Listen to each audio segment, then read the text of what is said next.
안녕하세요. 밀리터리 리더의 전용준입니다. 자, 오늘은 지난 편에 이어서 총기학개론 기관단총 편입니다. 세계대전 배경은 말할 것도 없고 테러리스트 갱, 깡패 등등 나쁜 놈들 나오는 영화 드라마에 항상 이거 들고 나오잖아요. 단골이죠. 자, 그런데 말은 총기학개론이지만 자료 찾다가 제가 관심 가는 내용들 중심으로 스토리가 진행된다는 점 참고해 주십시오. 너무 화내지 마시고요. 자, 그리고 오늘도 역시 제가 헛소리하면 댓글로 바로 아주 그냥 과감하게 발라주시기를 부탁드립니다. 그리고 다른 분들을 위한 바른 설명도 역시 거듭거듭 부탁드릴게요. 여러분께서 보내주신 지적, 설명 등은 수정본을 통해 향후에 반영하도록 하겠습니다. 그러면 기관단총편 시작합니다.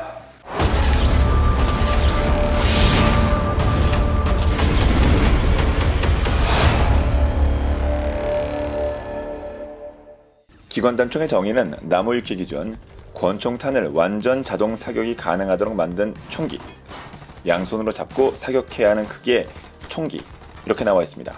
물론 그 유명한 영화 독수리 요새 클린트 이스트우드 아저씨는 일손 일총을, 즉 양손으로 갈기시기도 하시지만요. 영어로는 서브머신건, 독일어는 마슈넨 피스톨레, 러시아어는 피스탈레트 플레묘트, 이렇게 위키피디아에 나와 있습니다. 기관단총의 주요 생산국들의 해당 언어 표현만 이렇게 다뤄봤습니다. 그런데 여기서 주요 생산국의 기준이 뭐냐면 웨이백 머신이라는 사이트에 나오는 기관단총의 생산국 출시 모델 수입니다. 알파벳 기준으로 아르헨티나, 오스트레일리아, 오스트리아, 벨기에, 불가리아, 칠레, 중국, 크로아티아, 체코, 덴마크, 핀란드, 프랑스, 독일, 헝가리, 이스라엘, 이탈리아, 일본, 폴란드, 구소련, 러시아, 싱가포르, 남아공, 대한민국, 스페인, 스위스, 우크라이나, 영국, 미국, 베트남, 유고가 개발국으로 나오는데요. 개발 모델 수로 경쟁하는 기관단총 올림픽 동메달은 11개 출시에 독일이 차지했고요. 은메달은 없고 금메달은 13개 출시로 미국, 러시아 공동 수상입니다. 이 사이트에서는 한국의 기관단총은 K7 하나만 나오는데요. 소총탄을 쓰는 K1은 역시 논란거리인가 봅니다. 그런데 왠지 더 찾아보고 싶어서 발견한 모던 파이어 암스란 사이트는 내용이 조금 다릅니다. 일단 공동 수상이 아니라 결판이 납니다. 여기도 역시 올림픽을 해보면 먼저 동메달은 16개 출시의 독일이고요. 은메달은 19개의 러시아입니다. 영광의 골드메달 리스트는 20개란 간발의 차 하나 차죠. 미국이 차지했습니다. 나무위키에 따르면 기관단총의 역사는 1차 대전으로 거슬러 올라갑니다. 특히 참호전이 핵심이었죠. 이 시기 사용된 반자동 권총들은 좁은 참호에서 사용하기 매우 적절했습니다. 장거리 대용 능력은 떨어지자 못해 사실상 전무했지만 일단 참호 속에만 들어갈 수 있다면 지금 거리에서 반자동 권총만큼 상대를 쉽게 제압할 만한 물건이 없었던 것이죠. 그래서 각국은 권총을 근접전에 알맞게 개조하려는 시도를 하게 되었습니다. 먼저 더 좋은 권총을 만들자 이쪽으로 머리를 써서 나오게 된 게 지난 시간에도 언급된 슈타이어 M1912, P16 이런 기관 권총들입니다. 다른 방향으로는 어차피 보급된 반자동 소총의 권총의 장점을 결합해보자는 노력도 있었죠. 즉 소총에 볼트 액션식 놀이쇠를 빼고 거기다 권총처럼 블로우백식 놀이쇠를 달아 권총탄을 쏘게 만들면 어떨까라는 안 되는 게 어딨어 마인드로 무장한 야매의 정소 또는 요즘식으로 표현하면 부품 교체로 또 하나의 총기 탄생, 즉 모듈 소총인 셈이죠. 그리하여 권총의 슬라이드를 닮은 구조를 갖춘 기관단총만큼 빠르게 연사할 수는 없지만 그래도 당대 볼트 액션 소총보다는 빠른 연사가 가능한 장치가 개발됐습니다. 긴 탄창을 써서 무려 40발의 장탄수를 가지고 권총탄이 소총의 긴 총륜을 통과하다 보니 기관단총의 총륜에서 발사하는 것보다 탄속이 높아 살상력도 만족스러운 수준이었기 때문에 개발자인 레밍턴사의 존 페더슨의 이름을 따 페더슨 장비라 명명되었고 수뇌부에 의해 공식적으로 US 오토매틱 피스톨 캘리버 39경 모델 1918이라는 제식명을 받고 대대적인 양산을 개시했죠. 원래 계획은 총에는 아무런 개량을 하지 않고 놀이쇠만 받고 장착하는 것이었지만 자동 사격을 위해 발사된 탄피를 버릴 구멍이 필요했기 때문에 탄피 배출구만 따로 뚫어 넣은 M1903 마크1 소총을 따로 생산 개시했다고 합니다. 하나의 총기에 소총형 놀이쇠와 페더슨 장비 둘을 갖추고 다니는 방식은 병사의 군장 무게가 총기 2정 들고 다닐 때보다는 당연히 가벼워서 기동성을 향상시킬 수도 있었고 하나의 총기로 저격용과 탐막용으로 사용 전환 가능하다는 효과도 있었답니다. 그런데 이러한 시도는 총기 역사의 메인스트림은 될 수 없었죠.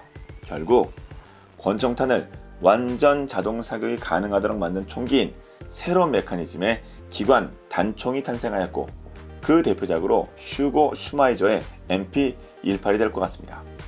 독일 패전 이후 이 총에 놀란 연합국들이 베르사유 조약을 통해 독일이 경량 자동화기를 개발하지 못하도록 할 정도였다니 대단하죠. 전 어렸을 때 기관단총과 자동소총을 헷갈려 했거든요. 기관단총이 권총탄을 쓴다는 것도 나중에 알았고요. 권총탄을 연발로 쏴봐야 지가 권총탄인데, 아니 왜 장거리 근거리 다 역할할 수 있는 소총탄을 갈기는 자동소총은 나중에 나온 거지? 항상 궁금했었습니다. 네이버 캐스트에 따르면 1차 대전 이후에 다양한 총기들이 개발되었고, 특히 보병이 개인적으로 휴대할 수 있는 연발화기에 대한 연구가 진행되었는데, 소총을 연발로 발사하는 자동소총의 개발은 여전히 기술적인 장벽에 부딪혔다고 하네요. 그 대신 이미 능력이 입증된 기관단총에 대한 개발이 꾸준히 추진되었습니다. 그 결과 제2차 세계대전에서 기관단총은 보병들의 기본 화기로 자리잡게 되었다고 합니다. 즉 자동소총도 만들려고 했는데 당시 기술력이 안 돼서 못 만들었다는 이야기인 것 같습니다. 6.25 전쟁 당시 북한군의 대표 이미지는 아마 T-34 탱크와 기관단총인 따발총일 겁니다. 국방부 블로그에 따르면 T-34는 유엔군 참전 전, 즉 개전 후 한 달 남짓 먹혔을 뿐인데, 따발총은 오랫동안 큰 위협이었다고 하네요. 당시 남북한 모두 모신 나강처럼 단발로 사격하는 볼트 액션 소총이나 M1 게런더처럼 반자동 소총을 주력으로 사용하고 있었기 때문에 보조 화기임에도 연사력이 뛰어난 따발총이 돋보일 수밖에 없었답니다. 이 일명 따발총은 본디 PPSH-41, 즉 1941년형 샤파긴 기관총입니다. 게오르기 샤파긴이 설계하였으며 비싸고 생산이 어려운 PPD-40을 대체하기 위해 만들어졌다네요. 단순한 블로우백 작동 방식의 박스 또는 드럼 탄창과 7.62의 25mm 토카레이프탄을 사용합니다. 철판으로 찍어냈기 때문에 생산하기 쉬우며, 크롬선 처리한 약실과 총신은 전투 상황에서 총 관리에 신경을 덜 쓰도록 만들어졌다고 합니다. 그런데 러시아를 구한 구국의 기관총이라는 이 PPSH-41이 소련의 굴욕 경험에서부터 만들어졌다고 합니다. 1939년 11월 30일 소련은 영토를 내놓으라는 요구를 핀란드가 거부하자 침략에 나섰습니다. 그렇게 해서 이듬해 3월까지 벌어진 혈전이 약소국의 항전 의지가 빛을 발한 겨울 전쟁입니다. 당시 소련은 핀란드 성인 남성의 절반 정도인 55만 명을 동원해 침략에 나섰는데, 핀란드군의 매서운 반격에 걸려 망신이 날 정도로 애를 먹었다고 하네요. 이때 소련군을 괴롭힌 핀란드군의 대표적인 무기가 수오미 KP-31 기관단총이었습니다. 어두운 심야에 스키를 타고 난입한 핀란드 특공대가 난사하는 수오미의 공격에 소련군은 속절없이 쓰러졌다고 하네요. 충격이 얼마나 컸던지 겨울전쟁 종전 후 소련은 자존심을 버리고 수오미를 그대로 복제하다시피 해서 PPSH-41을 만들었습니다. 제가 좋아하는 핀란드와 소련의 전쟁을 다룬 언노운 솔저라는 영화 속 핀란드군 기관단총의 위력을 한번 확인하시죠.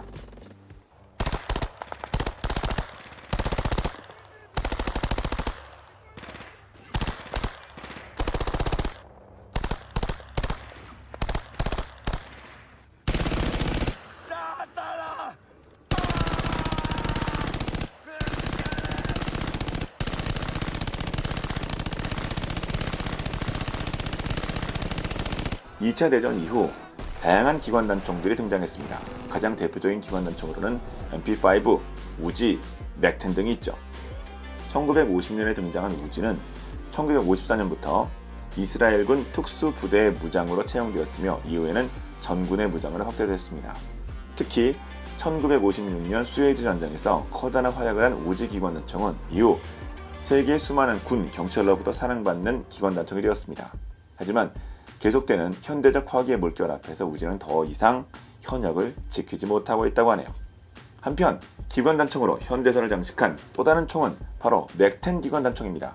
전체 길이가 30cm 남짓한 이 초소형 기관단총은 기관단총이라기보다는 권총에 가까운 총기죠. 이 기관단총은 군용으로는 성공하지 못했죠. 그런데 작은 크기지만 막강한 화력을 갖추어 오히려 어둠 속에서 각광받는 총기가 되었고 갱스터나 첩보 조직의 화기로 환영받았습니다. 특히 헐리우드 포함 영화계가 사랑한 총기 맥10 전 척 노리스 형님의 대표작 인베이전 USA, 한국에서는 매트헌터라는 제목으로 사용되었죠. 여기서 척 형님의 맥10 화력을 잊을 수가 없습니다.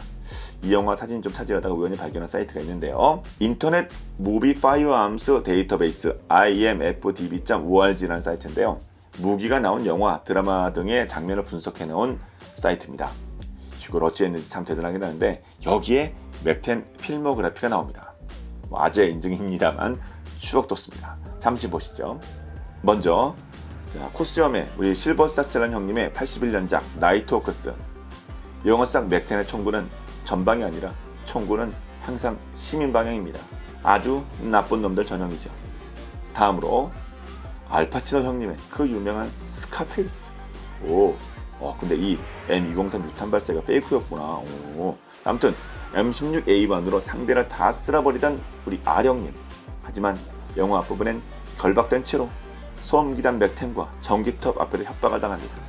그리고 또 미셸 파이퍼 누님의 아름다운 말할 것도 없죠.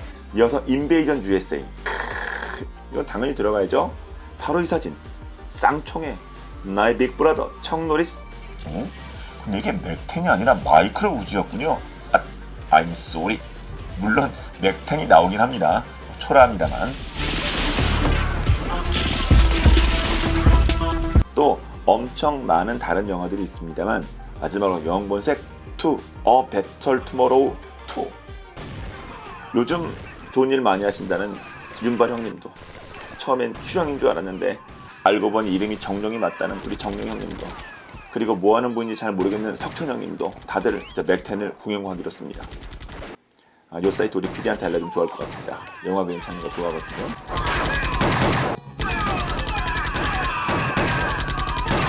그런데 나무위키에 따르면 2차 세계대전 때까지만 하더라도 나는 전선기를 달던 기관단총은 돌격소총의 등장에 따라 쇠퇴기를 맞습니다.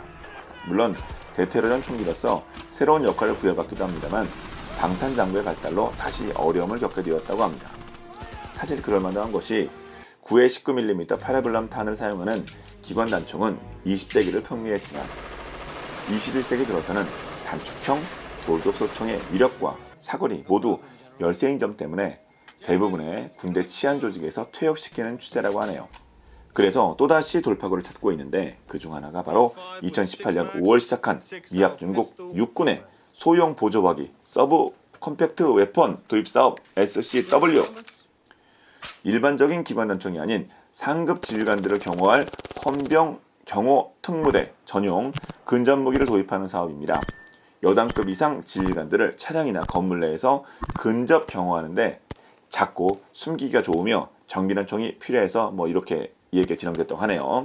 참여 기종으로 APC-9K, AP-9A3S, MPX-K 등등이 있는데 그중 ACW-9를 제작사인 앵스타즈 암스의 홈페이지에서 찾아보도록 하겠습니다. 14.7인치, 그러니까 37.3cm, 4파운드, 1.81kg, 9mm 구경, 미 육군만을 위해 개발했고 일반 판매할 계획은 없다고도 나와있네요.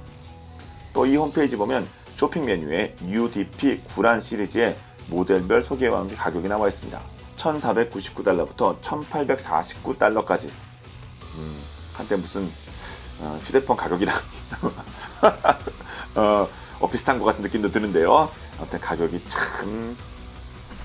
네, 이렇게 해서 총기학 개론 기관단총 편은 마치도록 하겠습니다. 매회 준비하면서 부족함을 많이 느끼게 되는데 어차피 부족하다고 저희 까놓고 말씀드렸잖아요. 그래서 더 열심히 공부하고 더 준비해서 여러분께 조금이라도 즐거움과 도움이 될 수 있도록 최선을 다하겠습니다. 고맙습니다.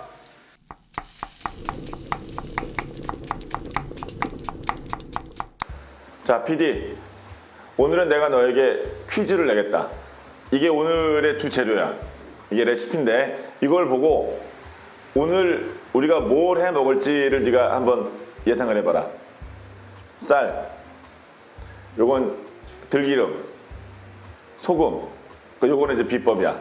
요건 빼고, 요건 뭐 큰 상관은 없어 맞히는데. 힌트, 벙커, 전시. 전투 식량. 그렇지. 전투 식량 뭐? 뭐 죽밖에 생각이 안 나는데. 아니 죽 거의 다 갔어. 근데 죽 말고 야 죽고 야, 영화나 이런 데 보면 나오잖아. 영화 이렇게 할 때 사람들이 영화에 죽 먹냐? 뭐 아프냐? 야, 영화 보면 이렇게 만드는 거 있잖아 이거요. 주먹밥. 그렇지. 감각 더럽게 없는. 안 나왔습니다. 야 해경은 군대 아니야? 예. 그래서 오늘은 주먹밥을 해보도록 하겠습니다. 이게 일단은 그거 하는 이유는 그 지나가다가 얘랑 저랑 지난번 촬영 끝나가다가 전투식량 얘기가 나와서 그렇게 벙컨데 그것도 해보는 게 필요하지 않을까라고 생각을 했고 실전에 가깝게 가장 헝그리하게 먹을 수 있는 먹어야 하는 그런 컨셉으로 오늘은 주먹밥과 된장국을 준비를 했습니다. 자 오늘 지금부터 이건 진짜 쿠킹이에요. 데우는 게 아니라 진짜 쿠킹입니다. 갑니다. 일단은 계량 기준 4인분인데 솥에 밥을 할 때 어떻게 해야 되느냐? 솥에 이렇게 물이 막 넘치면 이게 다 이게 설거지하기 귀찮잖아요. 뚜껑을 열고 해라. 뚜껑을 열고 물이 다 끓어서 어느 정도 이제 증발이 된 상태 뚜껑을 덮으면 넘쳐 흐를 일이 없거든요. 그 부분은 여러분들 한번 참고해 보시기 바랍니다. 제가 그동안에 또 많은 장비가 또 들어왔습니다. 우리 벙컨에 일단 의자가 있죠, 의자. 예, 그렇죠. 이것도 1+1으로 22,000원 주고 샀습니다. 두 개에 22,000원이고요. 자, 바로 부산에 아주 소문난 그 암소로 만든 갈비집이 있어요. 네. 네. 그런 데 쓰는 것과 비슷한. 네. 이거 얼마예요? 비싸죠? 이거 25,000원. 이거 25,000원.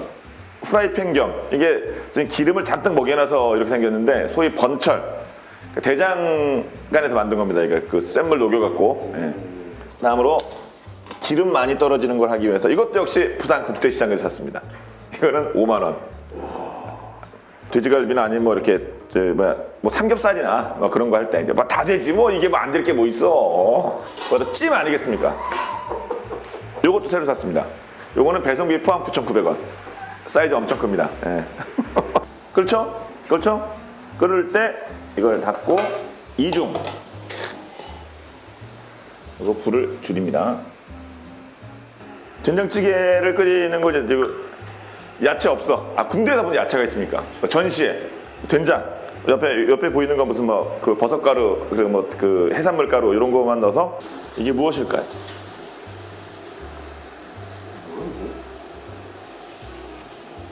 건조 동결 김치. 건조시킨 다음에 동결했습니다. 얼렸어.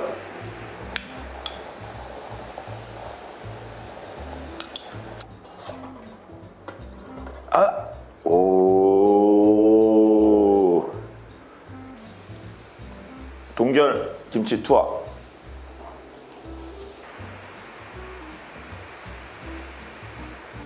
밥은 좀 뜸을 들이는 거면 뜸.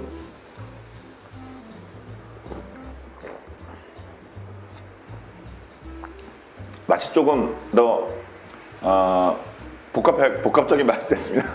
김치가 아까는 심플했는데 이게 들어가니까 다단계 맛이 나기 시작했다. 네이버에 검색한 전투식량용 주먹밥 만드는 방법은 일단 예전에는 소금만 넣었다면서요. 소금.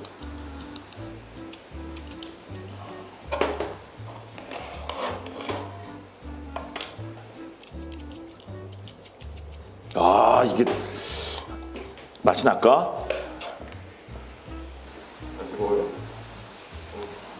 장갑이 있어서 장갑이.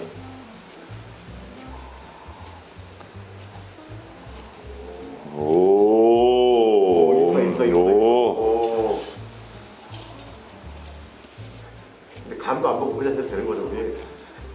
간 안 보고 그냥 해도 되는 짠지 안 짠지. 야 군대에서 이 전시라고 생각하면 그냥 주는 대로 먹는 거지.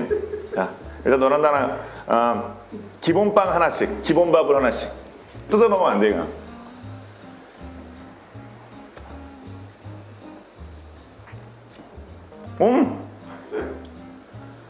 괜찮아. 이게 맛이 있겠냐. 근데 막간밥에 넣은 거 이 정도면 준수하지. 소금간에 막간밥에 넣어서 그런가? 와, 소금간에 이 정도면 된장찌개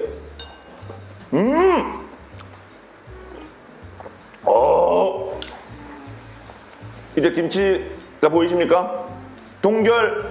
건조 동결 김치. 전용준 자작. 이거 내가 찍을까? 괜찮아요.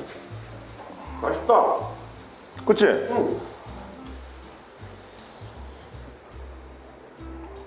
조금만 해도 간이 되네요. 그러니까 이게 다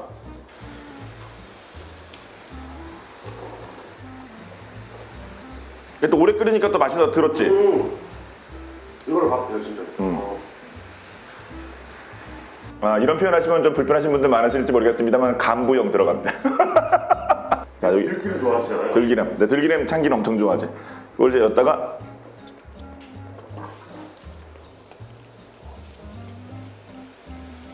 이렇게 안 나와 이거.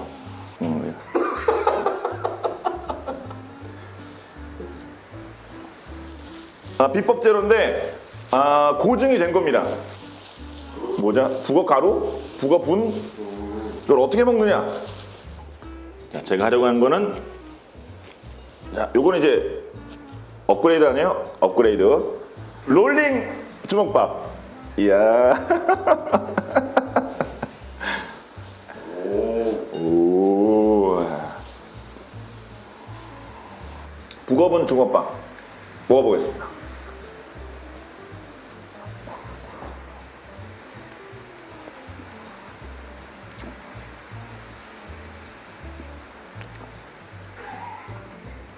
표현을 해주세요. 싱거워. 이게 북어분이 들어가서 그런가 싱거워. 이게 다영살이 더 맛있어야 되는데 이게 분이 들어가서 그런가 싱거워. 무조건 맛있는 거 아니야? 근데 싱거워. 다시.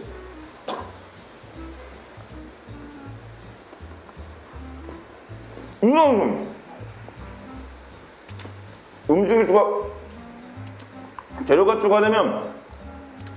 추가된 만큼 맛이 달라져야 돼. 이거. 조금 넣고.